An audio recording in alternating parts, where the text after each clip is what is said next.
उत्तम अधम ब्राह्मणों के साथ राजा का बर्ताव और कैकेयी राज का उपाख्यान। युधिष्ठिर ने पूछा, पितामह, कुछ ब्राह्मण अपने वर्णोचित कर्मों में लगे रहते हैं और कुछ अपने वर्ण के विपरीत कर्म करते हैं, उनमें क्या अंतर है, यह मुझे बताइए। भीष्म जी ने कहा, जो विद्वान और उत्तम लक्षणों से संपन्न है, जिनकी सर्वत्र समान दृष्टि है, ऐसे ब्राह्मण ब्रह्मा जी के समान माने गए हैं। जो ऋक्, यजु और साम वेद का अध्ययन करके अपने कर्मों में लगे रहते हैं, वह ब्राह्मणों में देवता के समान समझे जाते हैं। जिन्होंने अपने जातीय कर्मों को छोड़ दिया है तथा जो कुत्सित कर्मों में प्रवृत्त होकर ब्राह्मणत्व से भ्रष्ट हो चुके हैं, वे ब्राह्मण शूद्र के तुल्य हैं। इसी तरह जिन्होंने वेद नहीं पढ़े, जो अग्निहोत्र नहीं करते, वे भी शूद्र के तुल्य हैं। इन सबसे धार्मिक राजा को कर और बेगार लेने का अधिकार है। न्यायालय में अभियुक्तों को पुकारने का काम करने वाले, वेतन लेकर देव मंदिर में पूजा करने वाले, ज्योतिषी, गांव के पुरोहित और रास्ते का टैक्स वसूल करने वाले, ये 5 प्रकार के ब्राह्मण चांडाल के समान हैं। ऋत्विज, राजपुरोहित, मंत्री, राजदूत और जासूस का काम संभालने वाले ब्राह्मण क्षत्रिय के तुल्य माने गए हैं। घुड़सवार, हाथी सवार, रथी और पैदल सिपाही का काम करने वाले ब्राह्मणों को वैश्य के समान समझा जाता है। यदि राजा के खजाने में कमी हो, तो उपर्युक्त ब्राह्मणों से वह कर ले सकता है। केवल उन ब्राह्मणों से जो ब्रह्मा और देवताओं के समान बताए गए हैं, कर नहीं लेना चाहिए। राजा ब्राह्मण के सिवा अन्य सभी वर्णों के धन का स्वामी होता है तथा जो अपने वर्ण धर्म के विपरीत कर्म करते हैं, उन ब्राह्मणों के भी धन पर राजा का ही अधिकार है। राजा कर्म भ्रष्ट ब्राह्मण को किसी तरह क्षमा न करे, बल्कि धर्म पर अनुग्रह करने के लिए उसे दंड देकर धर्मात्मा ब्राह्मणों की श्रेणी से अलग कर दे। वेद वेता स्नातक यदि जीविका का कोई साधन न होने के कारण चोरी करने लगे, तो राजा का कर्तव्य है कि उसके भरण पोषण का प्रबंध करे। जीविका मिल जाने पर भी यदि वह चोरी करना न छोड़े, तो उसे कुटुंब सहित राज्य से निकाल देना चाहिए। युधिष्ठिर ने पूछा, पितामह, किन-किन मनुष्यों के धन पर राजा का अधिकार होता है और राजा को कैसा बर्ताव करना चाहिए? भीष्म जी ने कहा, राजा ब्राह्मण के सिवा अन्य सभी वर्णों के धन का स्वामी होता है तथा जो अपने कर्म से भ्रष्ट हो चुके हैं, उन ब्राह्मणों के भी धन पर राजा का ही अधिकार है। उसे कर्म भ्रष्ट ब्राह्मणों की ओर से लापरवाही नहीं करनी चाहिए। उन्हें दंड देकर राह पर लाना राजाओं का धर्म है। यदि राज्य में ब्राह्मण चोरी करे, तो वह राजा का ही अपराध समझा जाता है। उसका पाप राजा को ही लगता है। इस विषय में एक प्राचीन इतिहास का उदाहरण दिया जाता है। सुनो, प्राचीन काल की बात है। कैकेयी राज वन में रहकर तप और स्वाध्याय किया करते थे। एक दिन उन्हें एक भयंकर राक्षस ने पकड़ लिया।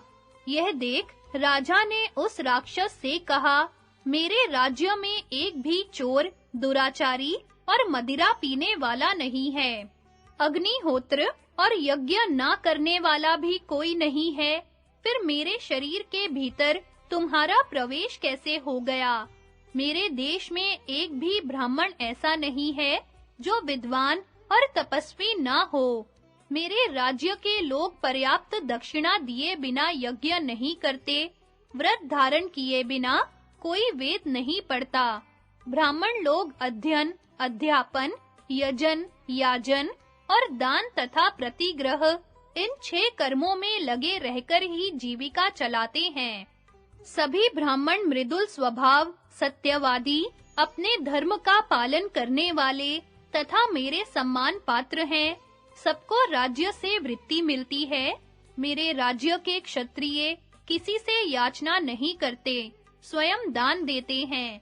वे सत्यवादी और धार्मिक हैं, वेद पढ़ते हैं, पढ़ाते नहीं, यज्ञ करते हैं, कराते नहीं, ब्राह्मणों की रक्षा करते हैं और संग्राम में कभी पीठ नहीं दिखाते। मेरे यहाँ के वैश्य भी अपने कर्मों में ही लगे रहते हैं। वे छल कपट छोड़कर खेती, गो रक्षा और व्यापार से जीविका चलाते हैं, प्रमाद में वक्त नहीं बिताते, सदा काम में ही लगे रहते हैं, उत्तम व्रतों का पालन और सत्य भाषण करते हैं, अभ्यागतों को देकर खाते हैं तथा सबके हित का ध्यान रखते हैं, इंद्रिय संयम और पवित्रता कभी नहीं छोड़ते। मेरे राज्य के शूद्र भी अपने कर्तव्य से विमुख नहीं होते। वे ब्राह्मण आदि तीनों वर्णों की सेवा से जीविका चलाते हैं और किसी की निंदा नहीं करते। मैं भी दीन दुखी, अनाथ, वृद्ध, दुर्बल, आतुर तथा स्त्रियों को अन्न वस्त्र देता रहता हूँ। अपने कुल धर्म, देश धर्म तथा जाति धर्म की परंपरा का कभी लोप नहीं होने देता। अपने राज्य के तपस्वियों की मैंने सदा ही पूजा और रक्षा की है। उन्हें सत्कार पूर्वक आवश्यक वस्तुएं दान की हैं। मैं देवता, पितृ तथा अतिथि आदि को उनका भाग अर्पण किए बिना कभी भोजन नहीं करता। पराई स्त्री की ओर कुदृष्टि नहीं डालता। विद्वानों, बूढ़ों और तपस्वियों का तिरस्कार नहीं करता। जब सारा देश सोता है, उस समय भी मैं उसकी रक्षा के लिए जागता रहता हूँ। मेरे पुरोहित आत्मज्ञानी, तपस्वी और सब धर्मों के ज्ञाता हैं। वे बड़े बुद्धिमान तथा सारे राज्य के स्वामी हैं। मैं धन दान देकर विद्या पाने की इच्छा रखता हूँ। सत्य भाषण तथा ब्राह्मणों की रक्षा करके पुण्य लोकों पर अधिकार पाना चाहता हूँ और सेवा द्वारा गुरुजनों को अनुकूल रखता हूँ। मेरे राज्य में विधवा स्त्री नहीं है और अधम, धूर्त, चोर, अनधिकारियों से यज्ञ कराने वाले तथा पाप परायण ब्राह्मण का भी अभाव है। इसलिए मुझे राक्षसों से तनिक भी भय नहीं है। राक्षस ने कहा, कैकेयराज, आप सब अवस्थाओं में धर्म पर ही दृष्टि रखते हैं, इसलिए आपका भला हो, अपने घर जाइए। मैं भी आपको छोड़कर लौट जाता हूँ। जो गौ, ब्राह्मण तथा प्रजा की रक्षा करते हैं, उन राजाओं को राक्षसों से भय नहीं होता। भीष्म जी कहते हैं, राजन, इसीलिए ब्राह्मणों की सदा रक्षा करनी चाहिए। सुरक्षित रहने पर वे भी राजाओं की रक्षा करते हैं। ठीक-ठीक बर्ताव करने वाले राजाओं को ब्राह्मणों का आशीर्वाद प्राप्त होता है। अतः उन्हें कर्म भ्रष्ट ब्राह्मणों पर नियंत्रण रखना चाहिए। यही राजा का उन पर अनुग्रह है। जो राजा अपने नगर और राष्ट्र की प्रजा के साथ इस प्रकार धर्मपूर्ण बर्ताव करता है, वह इस लोक में सुख भोगकर अंत में स्वर्ग लोक में इंद्र के समान सुख भोगता है। ब्राह्मण आदि वर्णों के कर्तव्य तथा ऋत्विजों के लक्षण। युधिष्ठिर ने पूछा, भारत, ब्राह्मण का यदि अपने धंधे से गुजर न हो सके, तो वह आपत्ति काल में वैश्य धर्म के अनुसार जीविका चला सकता है या नहीं? भीष्म जी ने कहा, ब्राह्मण अपनी जीविका नष्ट होने पर संकट के समय यदि क्षत्रिय धर्म से भी जीवन निर्वाह करने में असमर्थ हो जाए, तो वैश्य धर्म के अनुसार खेती करके और गौएं पाल कर गुजर कर सकता है। युधिष्ठिर ने पूछा, भरत कुल भूषण, यह तो बताइए, ब्राह्मण यदि वैश्य धर्म से जीविका चलाते समय व्यापार भी करे, तो किन-किन वस्तुओं की खरीद बिक्री करने से वह स्वर्ग लोक की प्राप्ति के अधिकार से वंचित नहीं होगा? भीष्म जी ने कहा, युधिष्ठिर, ब्राह्मण को मदिरा, मांस, शहद, नमक, तिल, पकाया हुआ अन्न, घोड़ा, बैल, गाय, बकरा, भेड़ और भैंस आदि पशु, इन वस्तुओं का तो हर हालत में त्याग कर देना चाहिए, क्योंकि इनको बेचने से उसे नरक में जाना पड़ता है। बकरा अग्नि, भेड़ वरुण, घोड़ा सूर्य, पृथ्वी विराट तथा गौ यज्ञ एवं सोम का स्वरूप है। इन्हें किसी तरह नहीं बेचना चाहिए। कच्चा अन्न देकर पकाया हुआ अन्न लेने से अधर्म नहीं होता। इस विषय में सनातन काल से चला आता हुआ धर्म बतला रहा हूँ, उसे सुनो। मैं आपको अमुक वस्तु देता हूँ, इसके बदले आप मुझे अमुक वस्तु दीजिए। यह कहकर दोनों की रुचि से किया हुआ बदला धर्म माना जाता है। जबरदस्ती बदला नहीं करना चाहिए। इस प्रकार ऋषियों तथा अन्य सत्पुरुषों के व्यवहार प्राचीन काल से चले आते हैं। युधिष्ठिर ने पूछा, महाराज, यदि सारी प्रजा शस्त्र धारण कर ले और अपना धर्म छोड़ बैठे, उस समय क्षत्रिय की शक्ति तो क्षीण हो जाएगी। फिर वह राष्ट्र की रक्षा कैसे कर सकता है? किस तरह से वह सबको शरण दे सकता है? भीष्म जी ने कहा, ऐसे समय में जिनमें वेद शास्त्रों का बल हो, वे ब्राह्मण सब ओर से उठकर राजा की ताकत बढ़ावें। जिसकी शक्ति क्षीण हो रही है, उस राजा को ब्राह्मण के बल का आश्रय लेकर ही अपनी उन्नति करनी चाहिए। जब डाकू और लुटेरे प्रजा में वर्ण संकरता फैला रहे हो और उनके द्वारा धर्म मर्यादा का उल्लंघन हो रहा हो, उस समय उस अत्याचार को रोकने के लिए यदि सब जाति के लोग भी हथियार उठावें, तो कोई दोष नहीं होता। युधिष्ठिर ने पूछा, यदि क्षत्रिय जाति ही सब ओर से ब्राह्मणों के साथ दुर्व्यवहार करने लगे, उस समय ब्राह्मण अथवा वेद की रक्षा कौन करे? ऐसे अवसर पर विप्र का क्या कर्तव्य है? वह किसकी शरण में जाए? भीष्म जी ने कहा, उस समय ब्राह्मण अपने तप से, ब्रह्मचर्य से, हथियार से, बल से, सद्व्यवहार से अथवा कपट से, जैसे भी हो, उसी तरह क्षत्रिय जाति को दबाने का प्रयत्न करे। क्योंकि जब क्षत्रिय ही प्रजा के ऊपर, उसमें भी विशेषतः ब्राह्मणों के साथ अत्याचार करने लगे, तो उसे ब्राह्मण ही दबा सकता है। कारण यह कि क्षत्रिय ब्राह्मण से ही उत्पन्न हुए हैं। जल से अग्नि की, ब्राह्मण से क्षत्रिय की और पत्थर से लोहे की उत्पत्ति हुई है। इनका प्रभाव सब जगह तो काम करता है, मगर अपने को उत्पन्न करने वाले मूल कारण से मुकाबला पड़ने पर वह शांत हो जाता है। जब लोहा पत्थर काटता है, अग्नि जल के पास जाती है और क्षत्रिय ब्राह्मण से द्वेष करने लगता है, तो ये तीनों नष्ट हो जाते हैं। यद्यपि क्षत्रिय का तेज और बल प्रचंड तथा अजेय होते हैं, तो भी ब्राह्मण से मुकाबला होने पर मंद पड़ जाते हैं। यदि कदाचित ब्राह्मण की शक्ति कम हो गई हो और क्षत्रिय जाति भी दुर्बल पड़ गई हो, उस समय जब सब वर्णों के लोग ब्राह्मणों के साथ अत्याचार करते हो, तो जो लोग ब्राह्मणों की, धर्म की तथा अपनी रक्षा के लिए प्राणों की परवाह न करके दुष्टों के साथ क्रोध पूर्वक लड़ते हैं, उन मनस्वी पुरुषों को पुण्य लोकों की प्राप्ति होती है। ब्राह्मण की रक्षा के लिए सबको शस्त्र ग्रहण करने का अधिकार है। यज्ञ, वेदा अध्ययन, तपस्या और निराहार व्रत करने वाले लोगों को जिन उत्तम लोकों की प्राप्ति होती है, उनसे भी उत्तम लोक ब्राह्मण के लिए प्राण देने वाले शूरवीरों को प्राप्त होते हैं। ब्राह्मण भी यदि तीनों वर्णों की रक्षा के लिए शस्त्र ग्रहण करे, तो उसे दोष नहीं लगता। जो लोग ब्राह्मणों से द्वेष करने वाले दुराचारियों को दबाने के लिए युद्ध की ज्वाला में अपने शरीर की आहुति दे डालते हैं, उन वीरों को नमस्कार है। मनु जी ने कहा है कि ऐसे लोगों को ब्रह्मलोक की प्राप्ति होती है।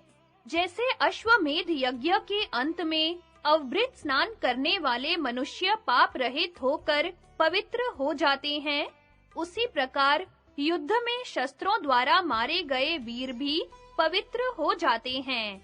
सबके साथ मैत्री का व्यवहार करने वाले धर्मात्मा मनुष्य भी देश काल की परिस्थिति के अनुसार दूसरों की रक्षा के लिए कठोरता पूर्ण बर्ताव हिंसा रूप पाप करते हैं, तो भी उन्हें उत्तम गति ही प्राप्त होती है।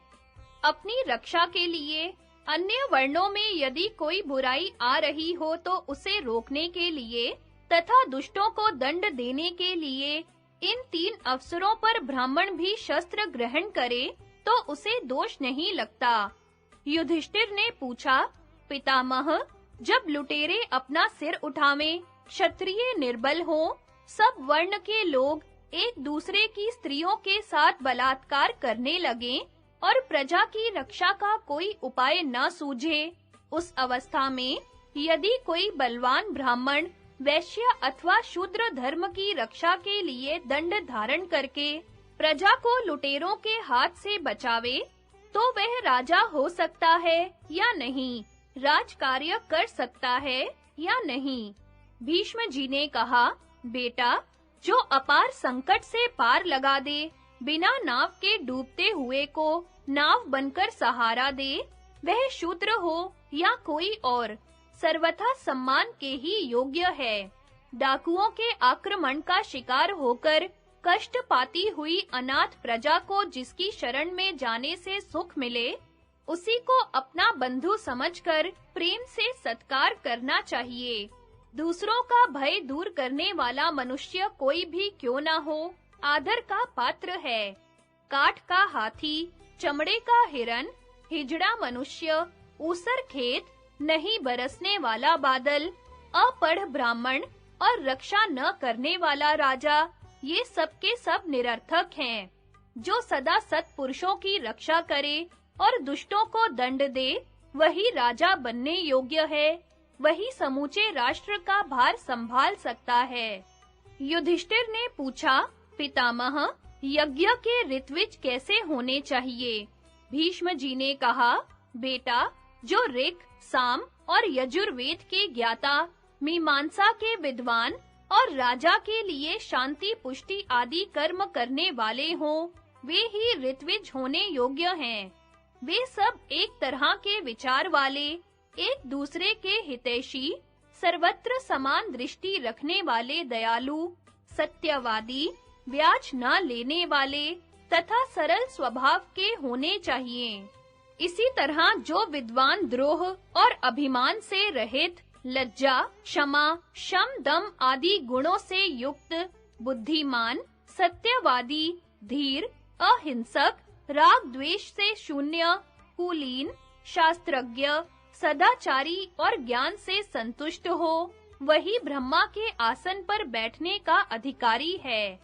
तात, ये सभी ऋत्विज महान एवं सम्मान के जो राजा धर्म में स्थित होता है, वही उसे अपनी ओर खींच लेता है। उपर्युक्त मित्रों में से भजमान और सहज श्रेष्ठ समझे जाते हैं। शेष 2 की ओर से तो सदा सशंक रहना चाहिए। वास्तव में तो अपने कार्य को दृष्टि में रख सब प्रकार के मित्रों से ही सावधान रहना चाहिए। राजा को मित्रों की रक्षा करने में कभी असावधानी नहीं करनी चाहिए, क्योंकि असावधान राजा का सब लोग तिरस्कार करते हैं। मनुष्य का चित्त चंचल होता है, भला मनुष्य बुरा और बुरा भला हो जाया करता है। शत्रु मित्र और मित्र शत्रु बन जाता है, अतः किस पर कौन विश्वास करे। इसलिए मुख्य कार्यों को दूसरों पर न छोड़कर अपने सामने ही कराना चाहिए। किसी पर भी पूरा विश्वास कर लेने से धर्म और अर्थ दोनों का नाश होता है। दूसरों पर पूरी तरह विश्वास करना अकाल मृत्यु को मोल लेना है। अंधविश्वासी को विपत्ति में पड़ना पड़ता है। वह जिस पर विश्वास करता है, उसी की इच्छा पर उसका जीना निर्भर रहता है।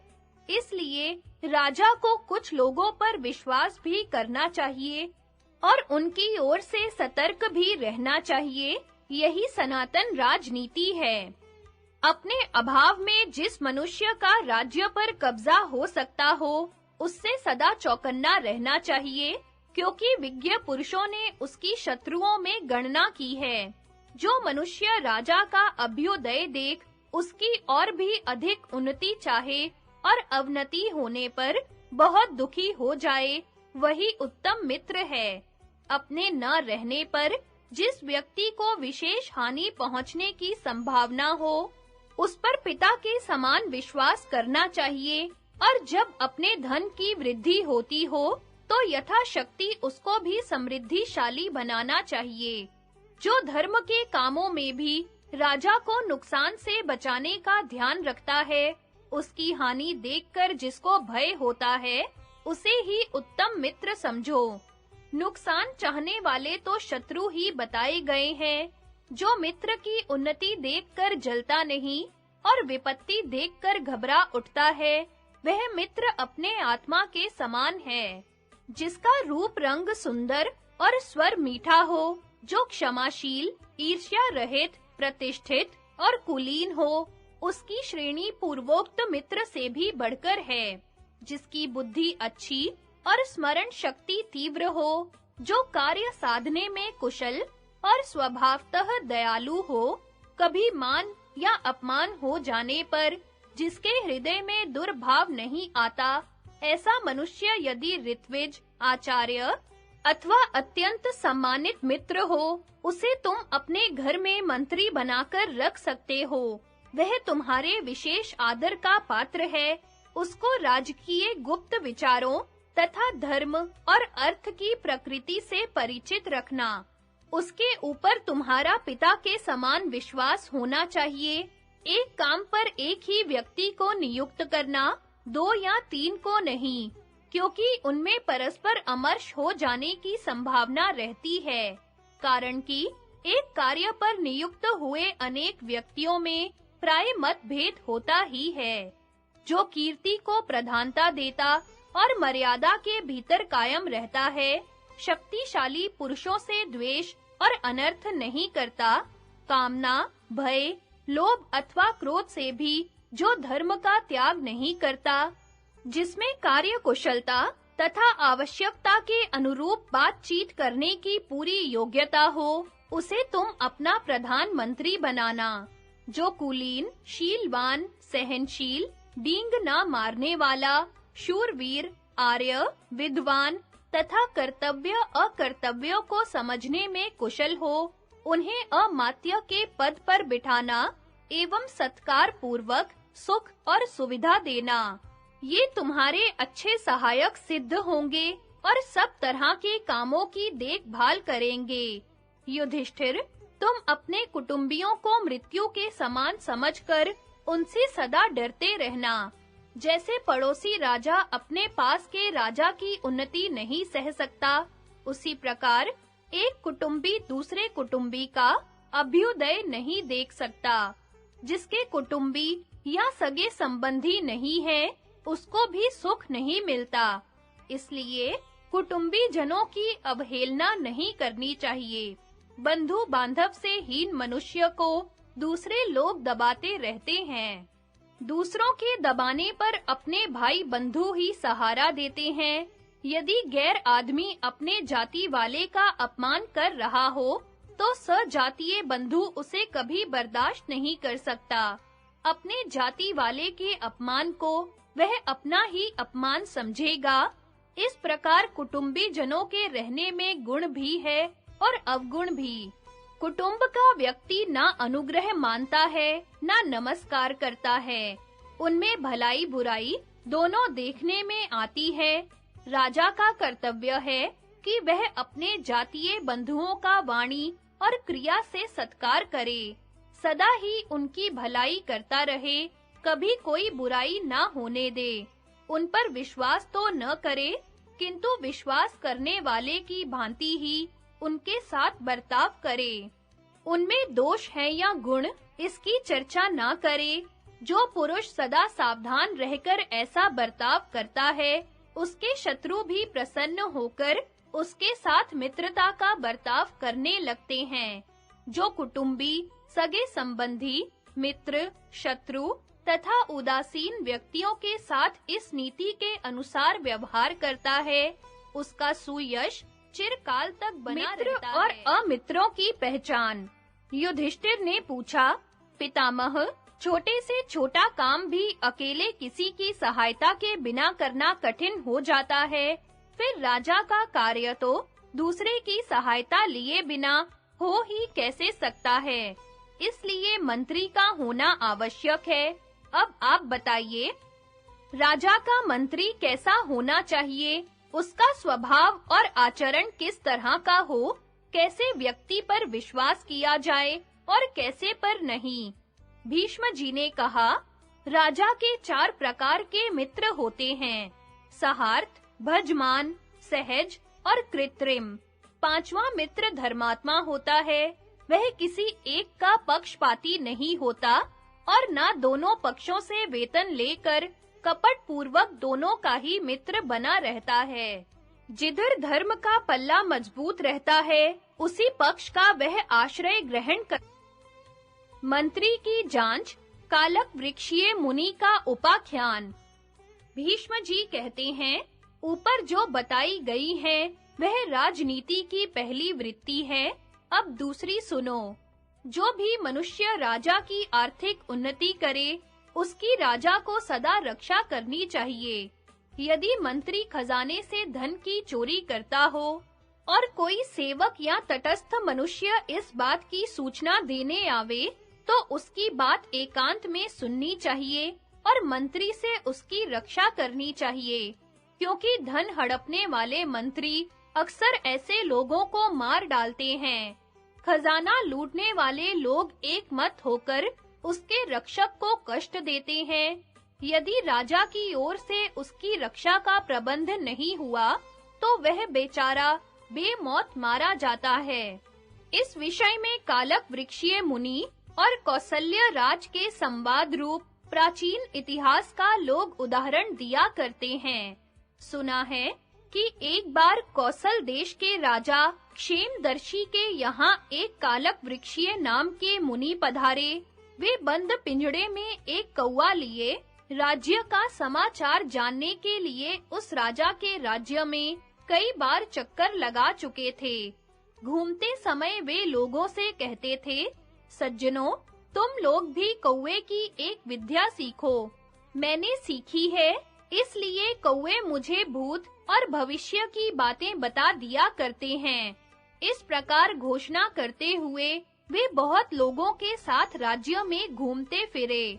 उस समय उन्होंने राजकार्य में नियत किए हुए कर्मचारियों की बहुत सी अनुचित कार्रवाइयां देखीं। राष्ट्र के सभी व्यवसायों पर उन्होंने दृष्टि डाली और उसकी असलियत का पता लगाया। जो राजा के धन का अपहरण करते थे, उनको भी जान लिया। इसके बाद वे कौवे को साथ लेकर राजा से मिलने आए और बोले, मैं इस राज्य की सारी बातें जानता हूँ। सबसे पहले वे राजमंत्री से जाकर बोले, मेरा कौवा कहता है, तुमने अमुक स्थान पर अमुक काम किया है, राजा के खजाने से चोरी भी की है। इस बात को अमुक व्यक्ति जानते हैं, इसलिए शीघ्र ही राजा के पास चलकर अपना अपराध स्वीकार करो। इसी तरह उन्होंने और कई आदमियों से कहा। उन लोगों ने भी खजाने से चोरी की थी। वे सबसे कहते थे, मेरे कौवे की कोई भी बात आज तक झूठी नहीं सुनी गई। तुम लोग अवश्य अपराधी हो। इस प्रकार जब मुनि ने राज कर्मचारियों का तिरस्कार किया, तो सबने मिलकर मुनि के सो जाने पर रात में उनके कौवे को मरवा डाला। सवेरे उठने पर जब उन्होंने देखा कि मेरा कौवा पिंजड़े में बाण से बिंधकर मरा पड़ा है, तो राजा क्षेमदर्शी के पास जाकर कहा, राजन, आप प्रजा के प्राण और धन के स्वामी हैं। मैं आपसे अभय की याचना करता हूँ। यदि आज्ञा हो तो मैं आपके हित की बात बताऊं। राजा ने कहा, विप्रवर, मैं अपना हित चाहता हूँ और आप मेरे हित की ही बात कहने वाले हैं। ऐसी दशा में क्षमा क्यों नहीं करूँगा। मैं प्रतिज्ञा करता हूँ कि आपके कहे अनुसार कार्य करूँगा। आप जो कुछ कहना चाहते हो बेखटके कहें। मुनि ने कहा, महाराज, आपके कर्मचारियों में से कौन अपराधी है और कौन निरपराध, इस बात का पता लगाकर तथा आप पर सेवकों की ओर से भय आने वाला है, यह जानकर प्रेम पूर्वक राज्य का सारा समाचार बताने के लिए आपके पास आया हूँ। नीतिज्ञ पुरुषों का कहना है कि जिसका राजा के साथ उठना बैठना होता है, उसका विषैले सांपों के साथ सहवास समझना चाहिए, क्योंकि राजा के जहाँ बहुतेरे मित्र हैं, वहाँ बहुत से दुश्मन भी होते हैं। राजा के पार्श्ववर्तियों को उन सबसे भय होता है, स्वयं राजा से भी उन्हें क्षण-क्षण में खतरा रहता है। जो अपना भला चाहता हो, उसे राजा के पास कभी प्रमाद नहीं करना चाहिए। जैसे जलती हुई आग के पास मनुष्य सचेत होकर जाता है, उसी तरह शिक्षित पुरुष को राजा के पास सावधानी के साथ रहना चाहिए। राजा प्राण और धन दोनों का स्वामी है। जब वह क्रोध करता है, तो विषधर सांपों के समान भयंकर हो जाता है। अतः सेवकों को अपनी जान हथेली पर लेकर बड़े यत्न से राजा की सेवा करनी चाहिए। मुंह से कोई बुरी बात ना निकल जाए। खड़ा रहते, उठते, बैठते, चलते और इशारा करते समय कोई बेअदबी ना हो जाए तथा शरीर से कोई कुचेष्टा ना प्रकट हो जाए। इन सब बातों के लिए सदा सतर्क रहना चाहिए। राजा को यदि प्रसन्न कर लिया जाए, तो वह देवता की भांति संपूर्ण मनोरथ सिद्ध कर देता है, और यदि कुपित हो गया, तो आग की भांति जड़ मूल सहित भस्म कर डालता है। मेरे जैसा मंत्री आपत्ति काल में बुद्धि द्वारा सहायता देता है। राजन, आपको पता नहीं, मेरा यह कौवा आपके ही कार्य में मारा गया है, किंतु इसके लिए मैं आपको और आपके प्रेमियों को दोष नहीं दे सकता। आप खुद अपने हित और अहित को पहचानिए, स्वयं राजकीय कार्यों को देखिए, दूसरों की देखभाल पर विश्वास ना कीजिए। जो लोग आपके ही घर में रहकर आपका खजाना लूटते हैं, वे प्रजा की भलाई चाहने वाले नहीं हैं। उन्हीं लोगों ने मेरे साथ वैर बांध लिया है। जो आपका विनाश करके इस राज्य को हड़प लेना चाहता है, वह इसके लिए अंतःपुर में आने जाने वाले नौकरों से मिलकर कोई षड्यंत्र करने की फिक्र में है। ऐसा ही करने से उसका काम बनेगा, अन्यथा नहीं। अतः आपको सावधान हो जाना चाहिए। मैं कोई कामना लेकर यहाँ नहीं आया था, तो भी षड्यंत्रकारियों ने कपट करने की इच्छा से मेरे कौवे को मारकर यमलोक पहुंचा दिया। यह बात मुझे अपने तपोबल से मालूम हुई है। जैसे हिमालय की कंदरा में ठूंठ, पत्थर और कांटे होते हैं, उसके भीतर सिंह और व्याघ्रों का निवास होता है, और इन्हीं सब कारणों से उसमें प्रवेश करना तथा रहना कठिन हो जाता है। उसी प्रकार दुष्ट अधिकारियों के कारण इस राज्य में भी किसी का रहना मुश्किल है। इस स्थान पर रहने में भलाई नहीं है। यहाँ अच्छे और बुरे की एक सी गति है। पापी और पुण्य आत्मा दोनों के ही मारे जाने का अंदेशा है। न्यायतः तो पापी को दंड मिलना चाहिए और पुण्य आत्मा का कुछ भी नहीं बिगड़ना चाहिए, मगर इस राज्य में ऐसा नहीं होता। अतः यहाँ रहना बिल्कुल ठीक नहीं है। समझदार मनुष्य को तो जल्दी ही यहाँ से खिसक जाना चाहिए। सीता नाम की एक नदी है, जिसमें नाव ही डूब जाती है। ऐसी ही आपके यहाँ की राजनीति भी है। इसमें मेरे जैसे सहायकों के भी डूबने की आशंका है। मैं तो इसे सबको नष्ट करने वाली एक प्रकार की फांसी ही समझता हूँ। राजन, आपने ही जिन्हें मंत्री बनाया, आपने ही जिनका पालन किया, वे आपसे ही मिलकर आपके हित का नाश करना चाहते हैं। मैं राजा के साथ रहने वाले अपराधियों का शील स्वभाव जानना चाहता था, इसलिए बहुत डरता हुआ सावधानी के साथ रहा हूँ। ठीक उसी तरह जैसे कोई सांप वाले मकान में रहता है। इस देश के राजा जितेंद्रिय है या नहीं, इनके अंदर रहने वाले सेवक इनके वश में तो हैं, इनका राजा पर प्रेम तो है, अथवा राजा अपनी प्रजा से प्रेम करते हैं ना, ये ही सब बातें जानने की इच्छा से मैं यहाँ आया था। जैसे भूखे को भोजन अच्छा लगता है, उसी प्रकार आपको देखकर तो मुझे बड़ी प्रसन्नता हुई, किंतु आपके मंत्री अच्छे नहीं जान पड़ते। मैं आपकी भलाई करने वाला हूँ, यही इन लोगों ने मुझमें सबसे बड़ा दोष पाया है। यद्यपि मैं इन लोगों से द्रोह नहीं करता, तो भी मुझे द्रोही समझकर ये मुझ पर दोष दृष्टि रखने लगे हैं। जिसकी पीठ तोड़ दी गई हो, उस सांप के समान दुष्ट हृदय वाले शत्रु से सदा डरते रहना चाहिए। इसलिए अब मैं यहाँ नहीं रहना चाहता। राजा ने कहा, ब्राह्मण श्रेष्ठ, आप मेरे महल में रहिए, मैं आपको बड़ी हिफाजत और सत्कार से रखूंगा। जो आपको नहीं रहने देना चाहेंगे, वे खुद ही नहीं रहने पाएंगे। इसके बाद उन लोगों के साथ कैसा व्यवहार किया जाए, इसको आप ही सोचिए। भगवन, जिस तरह राजदंड को मैं अच्छी तरह धारण कर सकूं और मेरे द्वारा अच्छे ही कार्य होते रहें, वह सब सोचकर आप मुझे कल्याण के मार्ग पर लाइए। मुनि ने कहा, राजन, पहले तो कौवे को मारने का जो अपराध है, इसको प्रकट किए बिना ही एक-एक मंत्री को उसका अधिकार छीनकर दुर्बल कर डालिए। इसके बाद अपराध के कारण का पूरा पता लगाकर क्रमशः एक-एक व्यक्ति को मौत के घाट उतार दीजिए। एक-एक करके मारने को इसलिए कहता हूँ कि बहुत से लोगों पर जब एक ही तरह का दोष लगाया जाता है, तो वे सब मिलकर एक हो जाते हैं। उस दशा में वे बड़े-बड़े कंटकों को भी मसल डालते हैं। अतः यह गुप्त विचार कहीं दूसरों पर प्रकट न हो जाए, इसी भय से ये बातें बता रहा हूँ। राजन, अब मैं आपको अपना परिचय देता हूँ। मेरा आपके साथ पुराना संबंध है।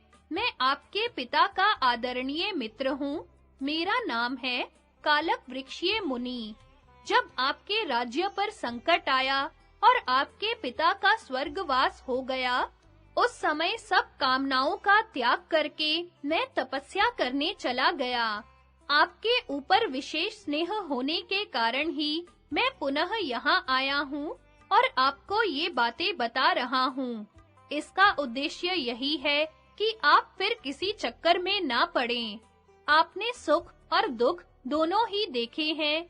यह राज्य आपको देव इच्छा से प्राप्त हुआ है, तो भी आप इसे मंत्रियों पर छोड़कर यह भूल क्यों कर रहे हैं? तदनंतर विप्रवर कालक वृक्षीय के पुनः आ जाने से राज परिवार में मंगल पाठ होने लगा। पुरोहित के वंश में भी हर्ष मनाया जाने लगा। कालक वृक्षीय मुनि ने अपनी बुद्धि के बल से कौशल नरेश को पृथ्वी का एक छत्र सम्राट बना दिया। इसके बाद उन्होंने कई उत्तम यज्ञ किए। कौशल्य राज ने भी पुरोहित के हितकारी वचन सुने और उनकी आज्ञा के अनुसार ही सब कार्य किया। इससे उन्होंने समस्त भूमंडल पर विजय सभासद आदि के लक्षण तथा गुप्त सलाह सुनने के अधिकारी। युधिष्ठिर ने पूछा, पितामह, राजा के सभासद, सहायक, सुहृद, परिच्छद तथा मंत्री कैसे होने चाहिए? भीष्म जी ने कहा, बेटा, जो लज्जावान, जितेंद्रिय, सत्यवादी, सरल और किसी विषय पर अच्छी तरह बोल सकने वाला हो, उन्हीं को तुम सभासद बनाना। मंत्री, शूरवीर, विद्वान, ब्राह्मण, अधिक संतोषी तथा कार्य में विशेष उत्साह दिखाने वाले मनुष्यों को ही सहायक बनाने की इच्छा करना। जो कुलीन हो, अपनी शक्ति को छिपाता ना हो, सुख में, दुख में, बीमारी में अथवा घायल होने पर भी कभी साथ ना छोड़ता हो, वही सुहृद बनने योग्य है। जो अपने ही देश में और अच्छे कुल में उत्पन्न हुए हो, बुद्धिमान, रूपवान, बहुज्ञ, निर्भय तथा प्रेम रखने वाले हो, वे ही तुम्हारे परिच्छद होने योग्य हैं। अच्छे कुल में उत्पन्न, शीलवान, इशारे समझने वाले, दयालु, देश काल के विधान को समझने वाले और स्वामी का हित चाहने वाले मनुष्यों को तुम सब कार्यों में अपना मंत्री बनाना, क्योंकि विद्वान, सत्यवादी, सदाचारी, उत्तम व्रत का पालन करने वाले और सदा साथ देने वाले महान पुरुष तुम्हें कभी त्याग नहीं सकते। जो कामना से, भय से, क्रोध से अथवा लोभ से भी धर्म का त्याग न कर सके, जो अभिमान रहित, सत्यवादी, शांत, मन को जीतने वाला, दूसरों से सम्मानित तथा प्रत्येक अवस्था में जांचा बूझा हुआ मनुष्य हो, उसी को तुम गुप्त सलाहकार बनाना। जिनके साथ कोई ना कोई संबंध हो, जो अच्छे कुल में उत्पन्न विश्वास पात्र, स्वदेशीय, लोभ दिखाकर फोड़े ना जा सकने वाले तथा व्यभिचार दोष से रहित हो, जिनकी जाति उत्तम हो, जो वैदिक पथ पर चलते और पुश्त दर पुश्त से राज्य की नौकरी करते आ रहे हो तथा जिनमें घमंड का नाम ना हो, ऐसे लोगों को ही अपना मंत्री बनाना चाहिए। जिसमें विनय युक्त बुद्धि, सुंदर स्वभाव, तेज, धीरता, क्षमा, पवित्रता, प्रेम और स्थिरता हो, उनके इन गुणों की परीक्षा करके यदि वे राजकीय कार्यभार को संभालने में प्रौढ़ तथा निष्कपट सिद्ध हो, तो उन्हें मंत्री बनाना चाहिए। ऐसे 5 मंत्रियों की आवश्यकता होती है। वे सब के सब बोलने में कुशल, शूर और प्रत्येक बात को ठीक-ठीक समझने में निपुण होने चाहिए। जो मूर्ख और दुर्बुद्धि है, उसको सिर्फ काम हाथ में ले लेने से ही उसके विशेष परिणाम का ज्ञान नहीं होता। जिस मंत्री का राजा के प्रति अनुराग ना हो, उसका विश्वास करना ठीक नहीं। इसलिए उसके समक्ष गुप्त विचारों को प्रकट नहीं करना चाहिए। वह कपटी मंत्री यदि गुप्त विचारों को जान ले, तो अन्य मंत्रियों को मिलाकर राजा का इस प्रकार नाश कर देता है, जैसे आग हवा से भरे हुए छेदों में घुसकर समूचे वृक्ष को भस्म कर डालती है। जिसका स्वभाव सरल नहीं है, वह अनुरक्त हो, बुद्धिमान हो तथा अन्य सारे गुणों से युक्त हो, तो भी गुप्त सलाह सुनने का अधिकारी नहीं है। जिसका शत्रुओं के साथ संबंध हो तथा नगर के मनुष्यों के प्रति जिसकी सम्मान बुद्धि ना हो, उसको सुहृद नहीं मानना चाहिए। वह तो शत्रु ही है, उसे गुप्त सलाह सुनने का अधिकार नहीं है। मूर्ख, अपवित्र, जड़, शत्रु सेवक, बातें बनाने वाला, क्रोधी और लोभी मनुष्य भी शत्रु ही है। उस पर गुप्त मंत्र नहीं प्रकट करना चाहिए। कोई सम्मान का पात्र, बहुत बड़ा विद्वान और प्रेमी ही क्यों ना हो, यदि नया आया हुआ है, तो वह भी गुप्त मंत्रणा सुनने का अधिकारी नहीं है। जिसका पिता अपने अधर्माचरण के द्वारा पहले अपमान पूर्वक निकाला गया हो और उसका वह पुत्र सम्मान पूर्वक पिता के पद पर नियुक्त कर लिया गया हो, उसे भी गुप्त सलाह नहीं बतानी चाहिए। जिसकी बुद्धि शुद्ध और धारण शक्ति प्रबल हो, जो स्वदेश में ही उत्पन्न, शुद्ध आचरण वाला और विद्वान हो तथा सब तरह के कामों में परीक्षा करने पर ईमानदार साबित हुआ हो, वह गुप्त सलाह सुनने का अधिकारी है। जो ज्ञान विज्ञान से संपन्न, अपने पक्ष तथा शत्रु पक्ष के लोगों की प्रकृति को परखने वाला तथा राजा का अपना अभिन्न सुहृद हो, वह भी गुप्त सलाह सुन सकता है। जो सत्यवादी, शीलवान, गंभीर, लज्जावान और कोमल स्वभाव वाला हो तथा पुष्ट दर पुष्ट से राजा की सेवा में रहता आया हो, वह भी मंत्रणा सुनने का अधिकारी है। संतोषी, सत्पुरुषों द्वारा सम्मानित, सत्यवादी, चतुर, पाप से घृणा करने वाला, राजकीय मंत्रणा को समझने वाला, समय की पहचान रखने वाला और शूरवीर मनुष्य भी सलाह सुनने योग्य माना गया है।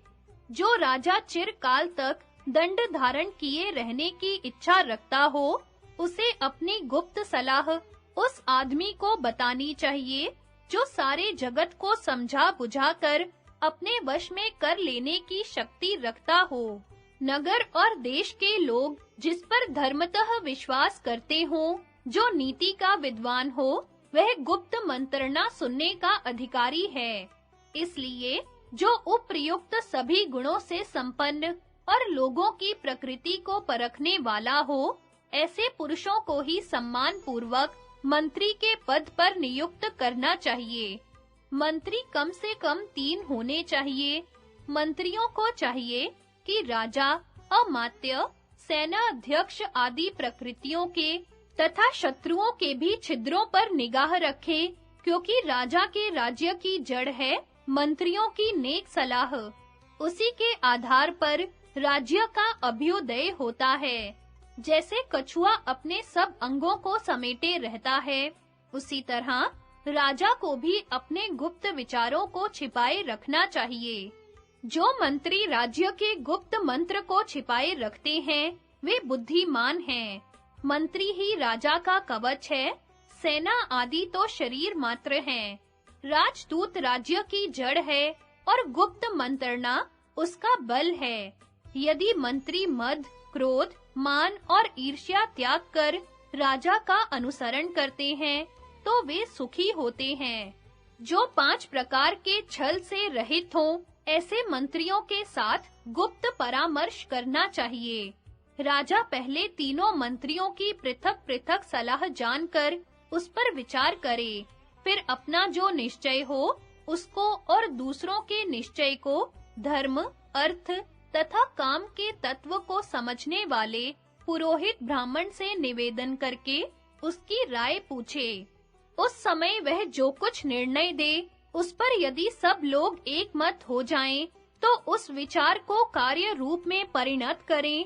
मंत्रज्ञ विद्वान कहते हैं, सदा इसी तरह मंत्रणा करें और जो विचार प्रजा को अपने अनुकूल बनाने में अधिक प्रबल जान पड़े, उसे काम में ले। जहाँ गुप्त विचार किया जाता है, वहाँ या उसके आसपास बौने, कुबड़े, दुबले, लंगड़े, अंधे, मूर्ख, स्त्री और हिजड़े ना आने पावे। महल की ऊपरी मंजिल पर चढ़कर अथवा सूने एवं खुले हुए मैदान में, जहाँ कुश, कास, घास-पात बढ़े हुए ना हो, ऐसी जगह पर बैठकर उपयुक्त समय में गुप्त परामर्श करना चाहिए।